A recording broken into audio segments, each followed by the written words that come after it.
For 3 long years, Maya felt like she was drowning on dry land. The waves just wouldn't stop crashing. First came the sudden collapse of her startup, leaving her with mounting debt and a mailbox flooded with past due notices. Then, the prolonged illness of her mother demanded her role as a full-time caregiver. To top it off, the isolation caused her closest relationship to crumble under the pressure. Every morning, Maya woke up with a familiar, suffocating weight on her chest. Her heart would race before her eyes even opened. The constant fear of the next bad news note, the relentless stress of balancing finances, and a deep, heavy sadness became her daily companions. There were nights she found herself curled up on the kitchen floor, weeping silently so her mother wouldn't hear, utterly exhausted by the endless cycle of struggle. She felt entirely powerless, a leaf blown around by the brutal winds of life.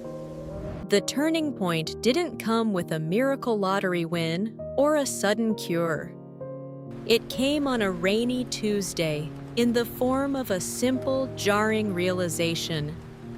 While looking in the mirror after a panic attack, Maya saw a ghost of herself. She realized that while she couldn't control the external chaos, she had completely surrendered control of her inner world.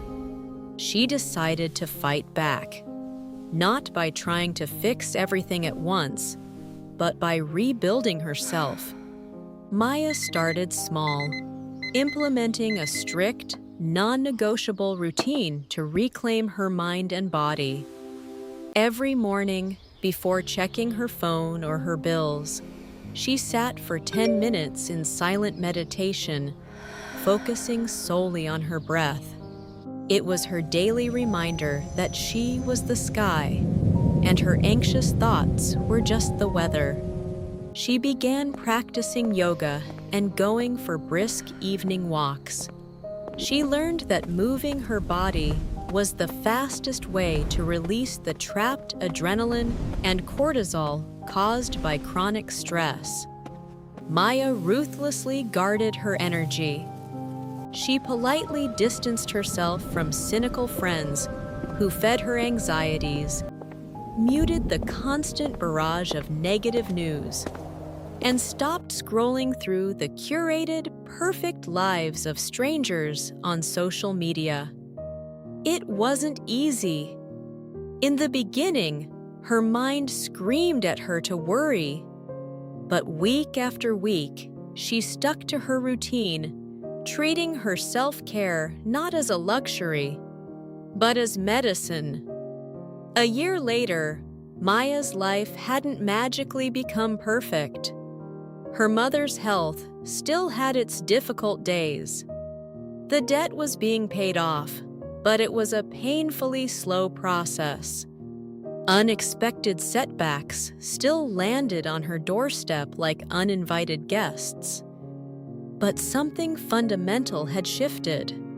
One afternoon, a major client unexpectedly pulled out of a freelance project she desperately needed.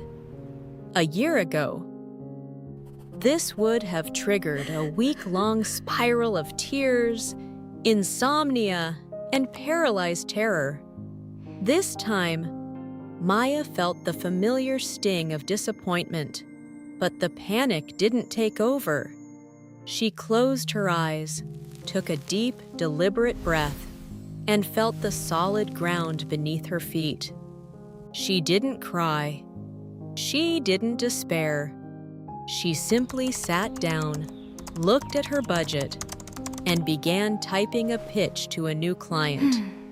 The storms were still coming, but Maya was no longer a helpless leaf. She had become an anchor. She had learned that peace doesn't mean being in a place where there is no trouble, noise, or hard work. It means to be in the midst of those things and still be calm in your heart.